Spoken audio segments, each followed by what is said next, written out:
Cinco, ¿eh? Hola, ¿qué tal? ¿Cómo están? Muy buenos días, muy buenas tardes o muy buenas noches, dependiendo de la hora en que usted esté viendo este podcast. Lo saluda su amigo Nicho Llamas y también aquí está mi amigo David Aguilar. ¿Cómo estás, David? Muy bien, encantado de estar otra vez contigo compartiendo micrófonos, cámara y opiniones, intercambiando opiniones. Muy bien, a darle. Muchas gracias, amigo. Pues aquí estamos y hoy vamos a intentar abordar, que obviamente son temas mucho más complejos, pero intentar abordar acerca de primero lo que es el conflicto con Ucrania, las repercusiones que tenga el que Estados Unidos haya permitido el uso de sus misiles de corto alcance para atacar territorio de Rusia. eh, Incluso algunos podrían llegar de esos misiles hasta Moscú, propiamente los Storm. Bueno, los que son de origen, ahorita se me fue el nombre, los que son de origen del Reino Unido, y también otro cosas de los que va a iniciar la administración de Trump, aparte de ese conflicto abierto, es, por supuesto, la guerra o arancelaria, ¿no? Que ha anunciado primero con México, luego con Canadá, los Estados Unidos, en materia, bueno, de que eso lo haría, dijo Donald Trump, si en todo caso México no se compromete con el tema de los migrantes y el fentanilo, y Canadá también con el tema de la drogadicción y de las inversiones de chinos en Canadá, porque también eso se da, no es un fenómeno exclusivo que se esté dando en nuestro país, aunque ahí es un poco, es muy poco en relación con esos dos países, la inversión que se recibe por parte de China. Pero bueno, es de lo que empezaremos a hablar y le cedo la palabra a mi querido amigo David Aguilar. David. Así es, estábamos platicando precisamente sobre esta cuestión del conflicto de Ucrania con Rusia. Y justamente cuando pasó esta cuestión de Estados Unidos, o más propiamente la OTAN, que daba como luz verde para que Ucrania pudiera utilizarse como intermediario para atacar a Rusia con su armamento de misiles, pues daba para que muchas personas y muchos medios de comunicación empezaran a decir que pues estábamos cerca de una tercera guerra mundial, ¿no? Y me parece un tema muy importante y sobre todo este concepto de la guerra mundial, porque curiosamente, cuando uno piensa en guerra mundial, obviamente tiene que ver con la Primera y la Segunda Guerra Mundial en la primera mitad del siglo XX. Sin embargo, pues el término de guerra mundial, o más propiamente dicho, Tercera Guerra Mundial, ya se había utilizado incluso creo que en 1941, en noviembre, un poco antes del ataque de los japoneses a Pearl Harbor, eh, por la revista Time, esta prensa estadounidense, que pues daba como el pie a que si estábamos cerca de una tercera guerra mundial, siendo que ellos aún no estaban inmiscuidos en la segunda, pero pues que durante el resto del siglo XX se ha venido barajeando toda esta cuestión de si eh, existen estos conflictos y si cada uno va a detonar una tercera guerra mundial, que propiamente dicho, pues tiene que ser entre diferentes naciones para ser considerada así, ¿no? Pero pues si nos remontamos a la segunda mitad del siglo XX, pues tenemos aquí como los conflictos que siempre ha habido, la guerra de Corea, la crisis de misiles en Cuba, la guerra de Vietnam, o incluso la guerra del Golfo, pues estas no han sido propiamente dicha una guerra abiertamente por Estados Unidos, sobre todo, ¿no? Porque pues con la mediación de las Naciones Unidas es como de cierta manera más complicado declarar algún tipo de hostilidad entre naciones, aunque pues se han hecho de cierta manera como eufemismos para decir que la invasión a determinado territorio pues es solamente eso, una invasión o una operación, no es propiamente dicho una, un rompimiento en las hostilidades, ¿no? Y pues básicamente ahora llegamos a lo que está pasando con Rusia y Ucrania, que viene siendo pues desde el 2022, que comienzan propiamente las ofensivas y también incluso el conflicto entre Israel y Palestina, pues de que estas cuestiones también uno piensa que si van a ser el detonante a una tercera guerra mundial, pero pues básicamente viene siendo como este bloque, geopolíticamente hablando, viene siendo este bloque como de China, Rusia, Corea del Norte, incluso Irán, contra la OTAN, y también que se tiene este miedo bastante marcado a de que sea una guerra, independientemente si es mundial o no, que se desate una hostilidad nuclear, que creo que básicamente a nadie en el mundo le conviene, incluso a Estados Unidos y a Rusia no le conviene, pero pues se están dando estas provocaciones. No sé qué valoración le darías tú, amigo. ¿Tú crees que sí sea posible este tipo de escenario en el que se pueda catalogar una tercera guerra mundial? Bueno, estamos claramente, creo yo, ante un cambio de paradigmas en el mundo. Creo que es importante señalar, y tú ya diste un antecedente histórico con las Primera y Segunda Guerra Mundial bastante interesante, en el sentido de que, por supuesto que hay gente que cree que incluso la Tercera Guerra Mundial ya empezó, ¿no? Que se ha dado en otro escenario, desde el punto de vista económico, con la guerra arancelaria y la guerra económica que emprendió Donald Trump y que continuó Biden en su administración contra de China, y que se ha agudizado con, primero, la guerra y la invasión de Rusia a Ucrania y la guerra que tiene Israel con Hezbollah y con eh, los palestinos allá en Medio Oriente. Entonces, pareciera que el mundo es más caótico que hace algunos años y siempre habrá gente que pueda pensar, ¿no? Que pueda decir o que pueda tener una idea de que el mundo se dirige de nueva cuenta hacia una gran guerra entre las potencias, ¿no? Que incluso desencadenaría probablemente una guerra nuclear entre las potencias nucleares como lo son Rusia y los Estados Unidos, que son los países que tienen en conjunto el 90% de las armas nucleares existentes. En ese sentido, yo sí considero que el mundo está cambiando y que se pudieras desembocar en algún momento en una guerra. Sin embargo, decir para mi gusto que ya empezó o no, tal vez eso obviamente se los vamos a dejar a los historiadores, ¿no? Porque ya, como dicen por ahí, a toro pasado, vamos a saber identificar en qué momento empezó, si es que se da, una, aumentan pues las hostilidades, si se da una guerra, pues ya los historiadores dirán, en este momento empezó, ¿no? Porque tal vez, bueno, remontándonos a la Primera Guerra Mundial en 1914, pues tal vez nadie de los historiadores o de las personas decía, ¿no? Que la Gran Guerra, porque ellos la llamaron primero así, la Gran Guerra Europea, había empezado con el asesinato del archiduque, ¿no? Incluso haber historiadores que han decir antes que de ese evento eh, empezó la guerra o se vislumbraba la guerra, pero vamos, uno no lo sabe hasta después de los sucesos, ¿no? Ya cuando uno ve en retrospectiva si realmente es qué punto de inflexión, podríamos decirlo así, fue el que desencadenó una guerra mundial, como es la que algunos dicen que ya se empezó, algunos dicen que está próxima. Lo que es cierto, desde mi punto de vista, es que hay un cambio de potencia dominante en el mundo. Estamos viendo cada vez a Estados Unidos en una situación, aunque sigue siendo la primera potencia mundial, en una situación más de debilidad frente a su adversaria que China, ¿no? En materia económica y en materia ya también militar.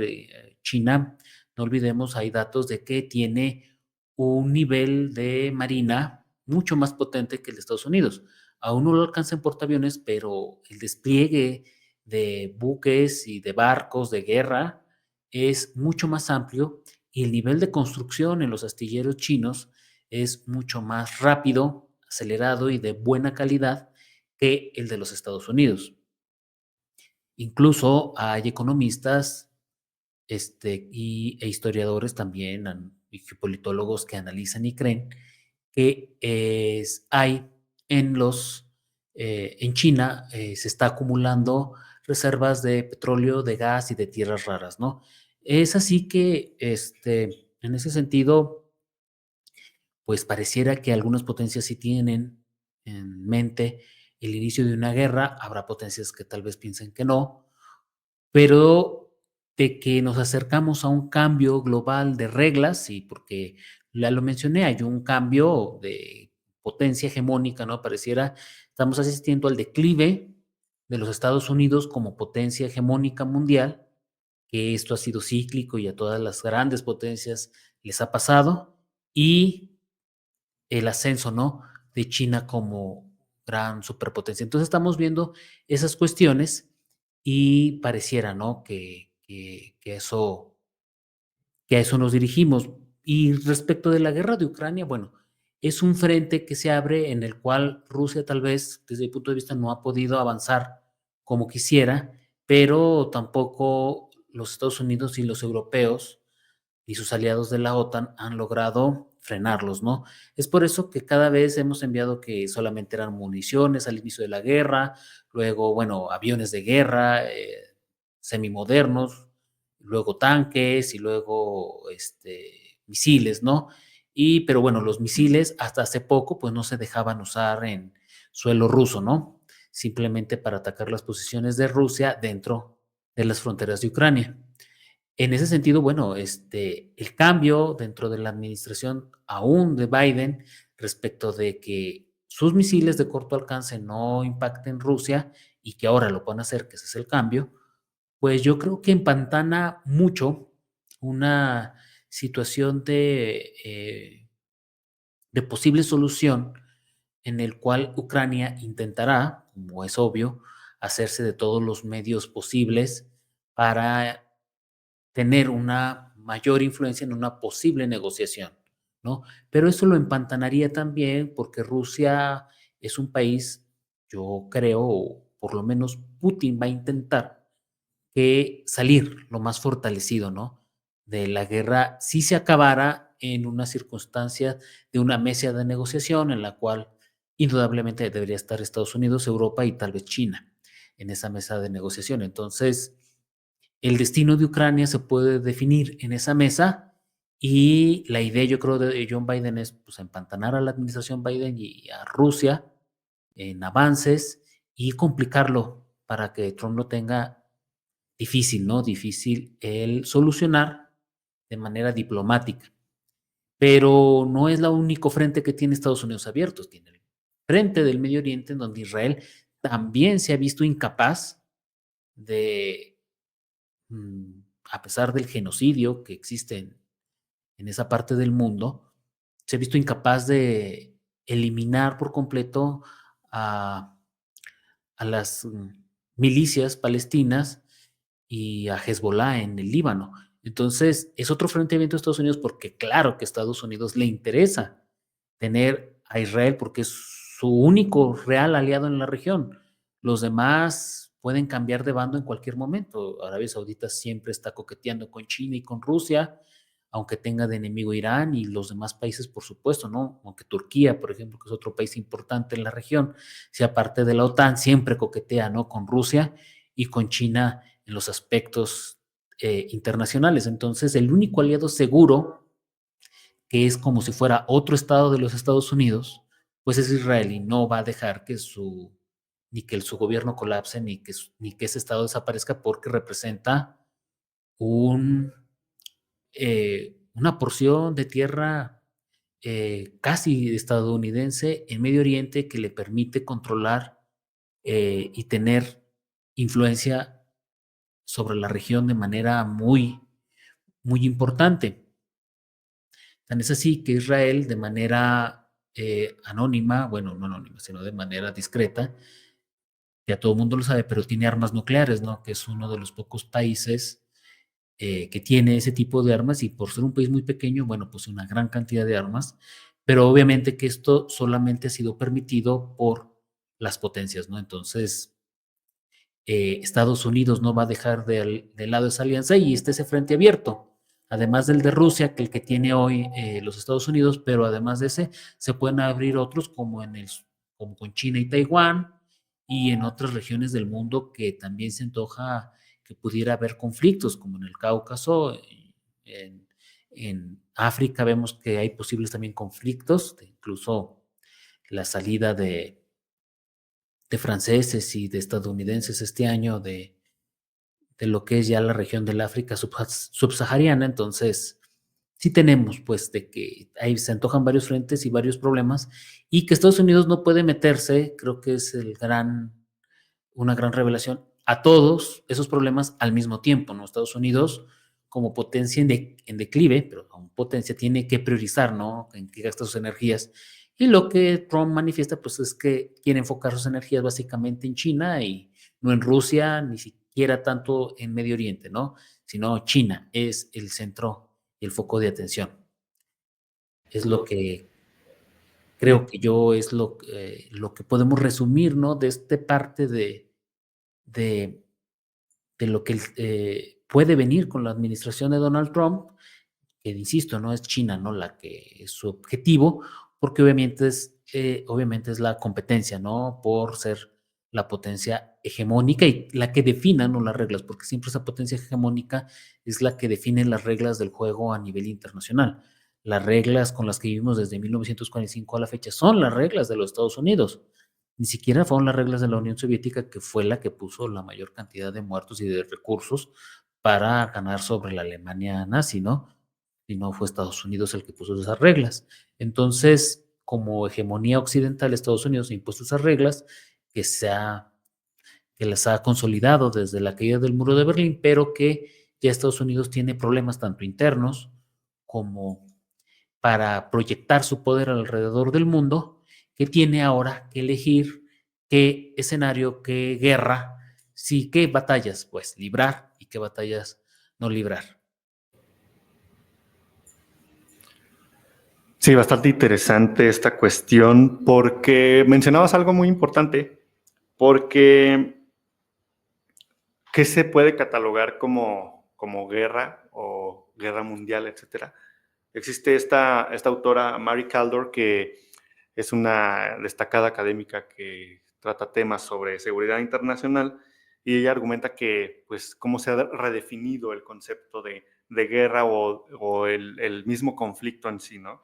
De que, pues, ahora ya se involucran no solamente actores nacionales o estatales, sino que es un conjunto, pues, de actores que van desde la fuerza propiamente estatal de las naciones y también actores no estatales que pueden ser mercenarios o cualquier otro tipo de actores, y de donde esta frontera entre guerra y crimen y política pues se va desdibujando un poco, ¿no?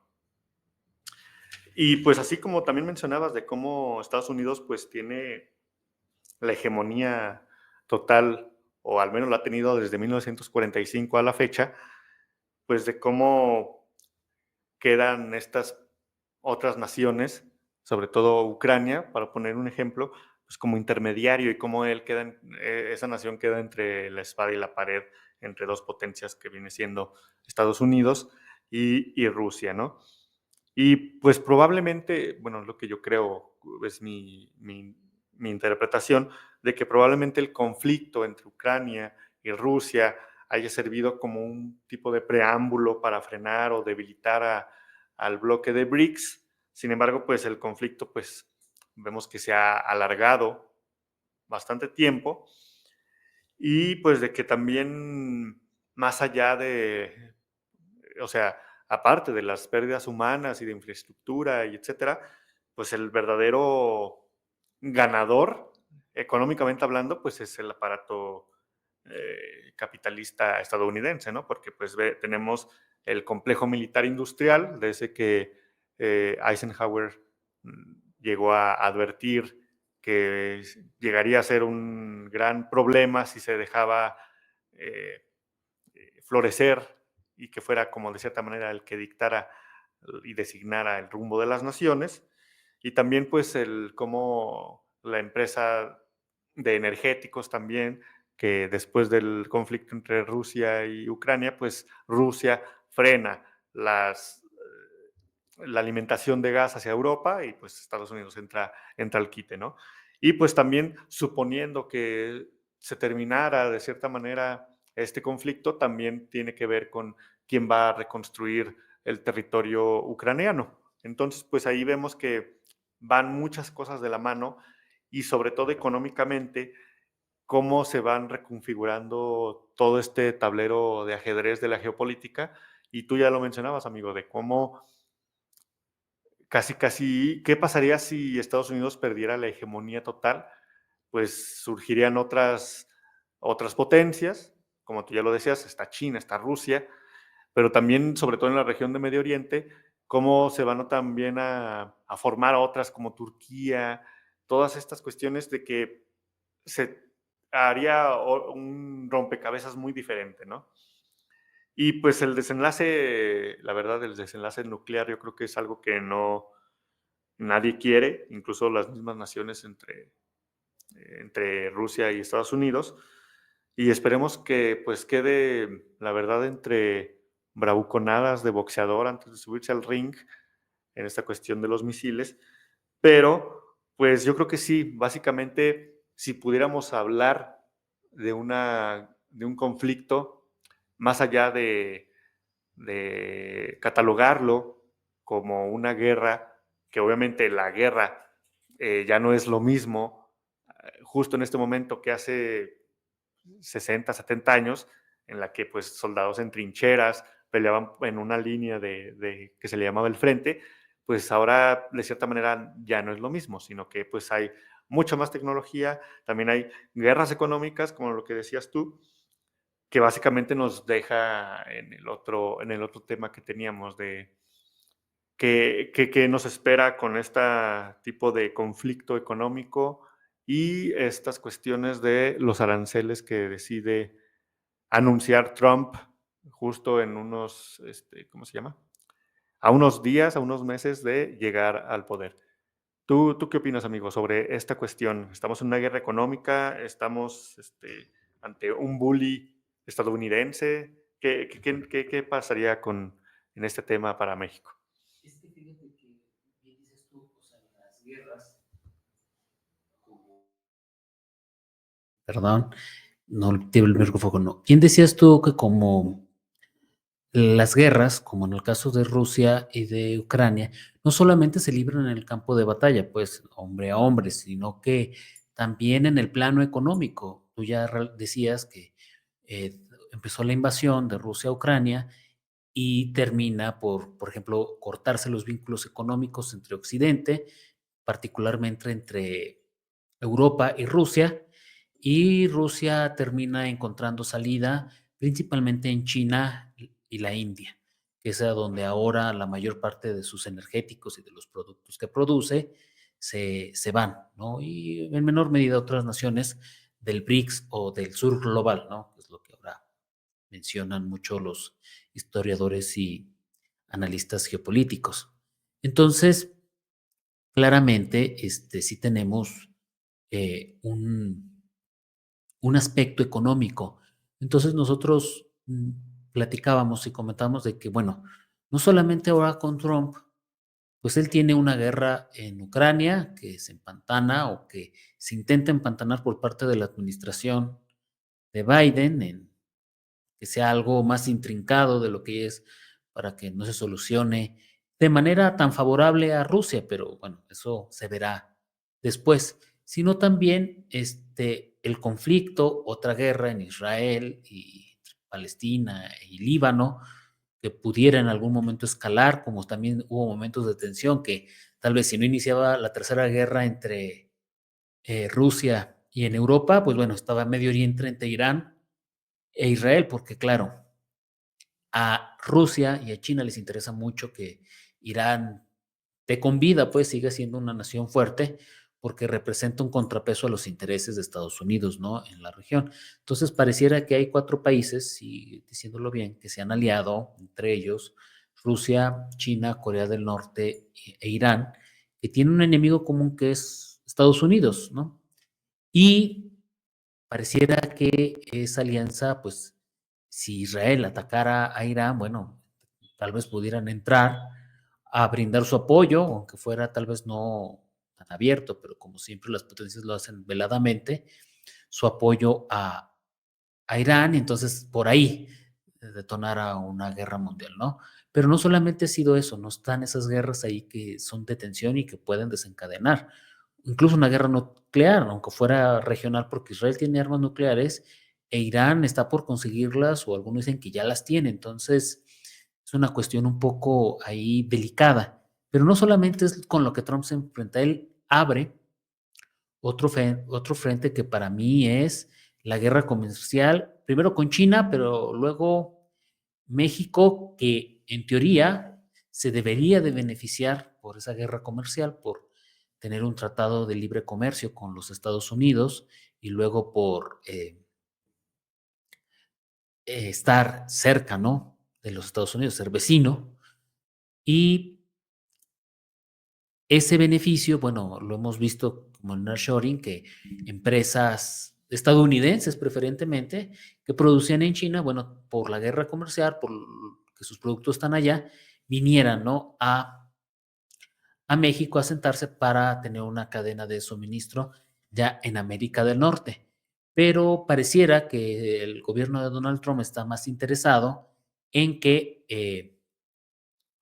pues obtener más, ellos yo diría, esos beneficios y entrar a una guerra comercial con China a través de México y de Canadá ahora, entonces es otro frente que se va a abrir, porque los aranceles también es parte pues, de una guerra comercial que intenta frenar a China para que China no realice inversiones en México y ahora en Canadá, porque si no es uno es el otro, ¿no? O sea, si Donald Trump se va solamente contra México, pues bueno, más México, pero bueno, está Canadá, ¿no? Entonces invierto en Canadá. Y como siempre, y lo hemos visto con las sanciones que puso la Unión Europea y Estados Unidos a Rusia, siempre habrá manera por parte de los humanos de brincar las restricciones. Siempre hay alguna manera, siempre hay alguna forma. La historia yo creo que nos lo demuestra, ¿no? Y muy recientemente el caso de Rusia, que a pesar de que es una economía que empieza a tener un poco de problemas, pues es una economía que tiene problemas no tanto por la cuestión de las sanciones a las que le ha dado vuelta, sino por el estrés económico que le genera ser ya una economía de guerra, ¿no? Que está enfocada en generar eh, misiles y metralla y todos los equipamientos que la guerra en Ucrania le demanda. Entonces, ese para mí es el mayor estrés que enfrenta la economía rusa, más allá de las sanciones, porque han sido ya años que tiene de sanciones y no se colapsó. Obviamente ha sido difícil, pero no es el colapso. Pero siempre hay manera, ¿no? De buscarle, de darle la vuelta a las cosas. Y es lo que ha hecho, intentado China. Yo no creo que con mucho éxito asentándose en México, pero pareciera que están los focos ahí. Entonces Estados Unidos abre una guerra comercial porque Donald Trump tal vez, si esto es un bully, probablemente sí, tal vez esté es muy así, ¿no? Yo creo que lo demostró en sus primeros 4 años. Él golpea, golpea, golpea, golpea, golpea y luego acepta algo a alguien y ya está y ya soba, ¿no? Es la estrategia del garrote y la zanahoria, para mi punto de vista, ¿no? Aunque creo que hay que reconocer que la presidenta Claudia Sheinbaum, en lo que respecta a México, lo ha manejado incluso mejor que lo ha manejado Canadá. Canadá, creo yo, de manera muy hipócrita, se empezó a ir también contra México, incluso pidiendo que nos sacaran del tratado, que también no beneficia a Canadá. Canadá tiene muchos intereses en México que se verían afectados si salen del tratado, pero como queriéndose, ¿no? Con ese discurso congraciar con Donald Trump y la respuesta de Donald Trump fue incluir a Canadá ahora con los aranceles. No fue de, bueno, sí, golpeemos juntos a México, no, fue como que, tú también estás recibiendo inversiones chinas, también tienes culpa, ¿no? De ello, ¿no? Y México, bueno, por la migración y el fentanilo, que es parte de la retórica que tiene Donald Trump, pero es como golpear, golpear, golpear para lograr algo, ¿no? O sea, es hacer bullying para lograr que, bueno, digas, ya está bien, déjame, ten esto, ¿no? Y sería así. Y yo creo que esa es la intención, porque es lo que ha hecho Donald Trump a lo largo del tiempo, y eso fue lo que hizo Donald Trump con México durante mucho tiempo. Incluso consiguió que se ordenara en algo la frontera que México tiene con Guatemala, que es donde ellos acusan que no hay control y que transitan libremente gente de Centroamérica y llegan hasta la frontera norte y entran como si nada, ¿no? Como si fuera tan fácil de entrar a los Estados Unidos. Además, entonces, pero yo creo que es parte de una retórica para tensar, tensar, tensar y luego sacar algún beneficio. Creo yo que ese es el punto nodal de lo que es la estrategia de Donald Trump. Y que sí, digo, Claudia Sheinbaum lo ha manejado mejor, ¿no? O sea, le ha dicho, bueno, podemos sentarnos a platicar, a llegar a un acuerdo. Y tiene razón en algo este gobierno, de que obviamente es un disparo en el pie para Estados Unidos, porque, bueno, suponiendo, ¿verdad?, de que haya muchísimas inversiones chinas, que yo creo que todavía no están tan concretas, algunas, o las de mayor calado en este país, y quisieran, ¿cómo se llaman los Estados Unidos imponer aranceles? Pues de poco serviría porque los que más exportan son los norteamericanos, es decir, ellos vienen y producen aquí barato y se lo llevan a Estados Unidos en el marco del tratado, y ellos serían los afectados, porque no estarías afectando a China. China sigue siendo la que más produce en su territorio. Incluso los Apple, por ejemplo, muchas tecnológicas siguen produciendo en China. Entonces, vamos, o gran parte, ¿no?, de su cadena de suministros están en China. También hay que aclarar, no están en México. Entonces, estás afectando los intereses de China, estás afectando los intereses de las empresas norteamericanas que están aquí en México, porque no es un arancel, o sea, a todo 25% pudiera ser discriminado, ¿no? Ah, bueno, si tienes tal vez un 80% de tus materiales es hechos en China, pues te pongo un arancel, ¿no? Para proteger mi industria y afectarla a China, ¿no?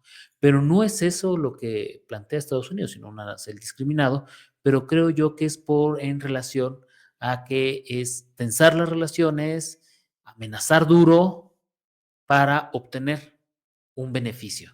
Es que yo lo que veo que es así lo que pasa ahora en, en los Estados Unidos, porque ya lo ha hecho así Donald Trump antes. Entonces, este, yo creo que no hay nada nuevo bajo el sol, sigue siendo el mismo Donald Trump que conocemos. Incluso con la deportación masiva, fue con lo del muro, pues, ¿qué muro pagamos o qué muro se construyó si ya la mayor parte estaba construido desde Bill Clinton? Bueno, antes, creo un poco antes, pero la mayor parte se hizo desde Bill Clinton y Bush. Con Obama casi se terminó, y lo poco que hizo Trump, ¿no? En la frontera, pero que ni pagamos, ni que simplemente es retórica para su electorado, ¿no? También eso de que va a expulsar a todos los inmigrantes, ¿no? Pues es imposible, pues entonces se quedan muchas fábricas vacías, ¿no? Porque también la mano de obra no alcanza, la mano de obra blanca, pues aunque haya mucho blanco que con mano de obra, no alcanza. El problema es que no está bien distribuido a lo largo del territorio de Estados Unidos la demanda de mano de obra. Hay más demanda en Texas que en Michigan, ¿no? Era un estado eminentemente manufacturero de autos. Entonces, pero es esa relación que es más interno a los Estados Unidos, que obedece a otros factores. Y evidentemente que Estados Unidos ha sido gran beneficiario del Tratado de Libre Comercio, porque las ganancias de las empresas norteamericanas han aumentado mucho y se quedan en los Estados Unidos y aportan a la economía de los Estados Unidos. Y también se ha beneficiado de la migración, incluso ilegal, porque mucho migrante ilegal no tiene acceso a seguridad social que hay en Estados Unidos, o a muchos privilegios que puede darte los Estados Unidos porque no puede, porque eres ilegal. Y eso genera incluso que tengas mano de obra más barata en los Estados Unidos. Entonces, Estados Unidos es el principal beneficiario. Entonces, si expulsan a todos los migrantes, pues tienen que contratar, sí, pues algunos blancos que no les va a alcanzar, pero hay que pagarles más del mínimo, ¿no? Tampoco van a dejar que no les vas a pagar lo que les pagabas a los mexicanos o a los centroamericanos o a los latinoamericanos, incluso a chinos o asiáticos que también trabajan que indocumentados en los Estados Unidos como les pagas a los blancos. Bien, Estados Unidos se ha beneficiado de la migración ilegal, entonces son dos balazos en el pie para los Estados Unidos. Entonces yo creo que es más una retórica para seguir alentando a su electorado que una amenaza tan certera, pero que termina infligiéndole más daño, creo yo, a los Estados Unidos y haciéndolo menos competitivo y haciéndolo también más susceptible de ser rebasado por China en un periodo más cercano de tiempo. Pero yo creo que eso es un tema que obviamente está en desarrollo y el tiempo nos dirá, pero mi percepción es que sigue siendo el mismo Donald Trump, que no decepciones, la misma retórica para su electorado, para seguirlo alimentando y él quedar como el bueno, ¿no? Ese siempre es el mensaje. Golpeé, que dijo por Twitter, no, ya México va a cerrar la frontera sur. Lo desmintió Claudia, pero la presidenta, pero ahí quedó. Porque así es como opera Donald Trump. Lo ha hecho antes y lo va a hacer ahora. Entonces, yo no veo sorpresas ni preocupación. No sé qué opines tú, amigo. Sí, completamente de acuerdo contigo, porque la valoración que haces, y creo que es bastante inteligente, la postura de México y sobre todo de Claudia Sheinbaum, en el sentido de no precipitar las medidas. O sea, me agrada que sea cautelosa y que tenga esta dirección, ¿no? Porque, como lo mencionábamos, Donald Trump es un bully y básicamente, pues eso es un instrumento de negociación, más allá de si lo aplica o no, es anunciarlo desde este momento, es un instrumento de negociación, pues para empezar como con un handicap más avanzado, ¿no? O sea, como tener un as bajo la manga, etcétera. Pero pues sí, para ir tanteando las aguas y no tanto para que lo vaya a hacer tan de tajada, ¿no? Porque eso también supondría un retroceso al Tratado de Libre Comercio, que pues como sabemos agregan a México en los noventas. Y esto sería pues sí, básicamente de eh, México y Canadá, creo que son el 25%, si no estoy mal, y creo que un 10% de aranceles a China, que obviamente pues trata de debilitar la hegemonía o el avance de China. Y yo creo que más bien todas estas políticas, estas acciones de Estados Unidos, no sé si tú lo piensas así, amigo, eh, podríamos decirlo casi casi de patadas de ahogado, ¿no? Para evitar como una caída, un desplome del dólar. No sé, es lo que yo pienso. Esa es una cuestión. Y otra, pues de que no es casualidad también que pongan a México y a China en el mismo cuadro, en el sentido de que pues también está usando esta misma retórica de prohibicionismo y represión contra las drogas, ¿no? Toda esta retórica antidrogas que la hemos visto con Nixon, con Reagan, con todo mundo. Pero, por ejemplo, eso me hace mucho sentido de Estados Unidos, de Donald Trump, de cómo usa esta retórica. Por ejemplo, Nixon también con la operación Intercepción, en la que básicamente registraban a cada uno de los autos que trataba de cruzar la frontera. Y con Ronald Reagan, pues con toda esta cuestión de declarar la guerra contra las drogas en los ochentas y toda la controversia que hay detrás. Pero ahora, ¿por qué la retórica sigue siendo la misma?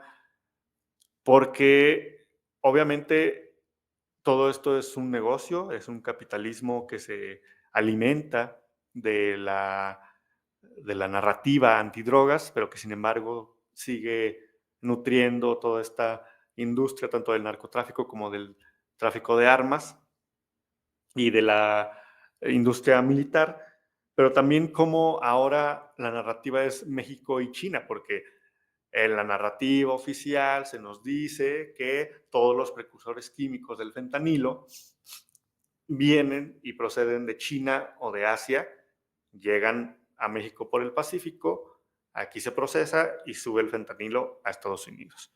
Curiosamente, siempre el enemigo es externo, o sea, nunca es desde, no hay autocrítica en Estados Unidos.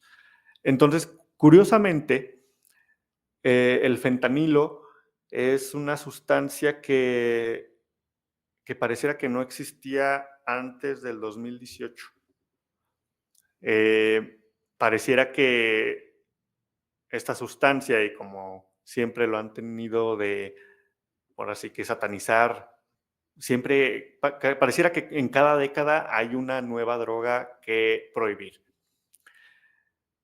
Con esto no estoy diciendo que no tenga repercusiones fatales en la química del cuerpo, es obviamente que pues, es una sustancia peligrosa, pero que básicamente mm, fue creado, por así decirlo, creado para tratar de seguir alimentando esta maquinaria de antidrogas, etcétera, ¿no? Entonces, por ahí yo creo que va más bien la narrativa de, de poner aranceles y poner en el mismo cuadrante a México y a China, como también el problema que mencionabas de las fronteras, ¿no? De la inmigración, de cómo todo el problema es de la frontera de Tijuana, desde Nogales, Nuevo Laredo, etcétera, Matamoros, hacia abajo, incluso hasta Guatemala, Belice, eh, Honduras, El Salvador,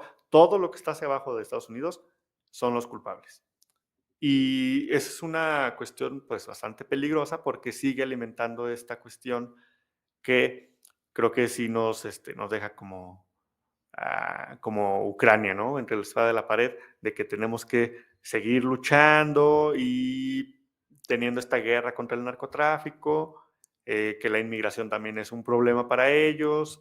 Entonces, básicamente va alimentando este discurso nacionalista, proteccionista, pero pues sí, yo creo que la cuestión más fácil es la cautela y también esperar a ver qué es lo que sucede, porque pues puede servir como un llamado de atención para el gobierno de México, pero no es para prender las alarmas de ninguna manera. Yo creo que más bien va por ahí la estrategia de Donald Trump. ¿Sería cuánto, amigo?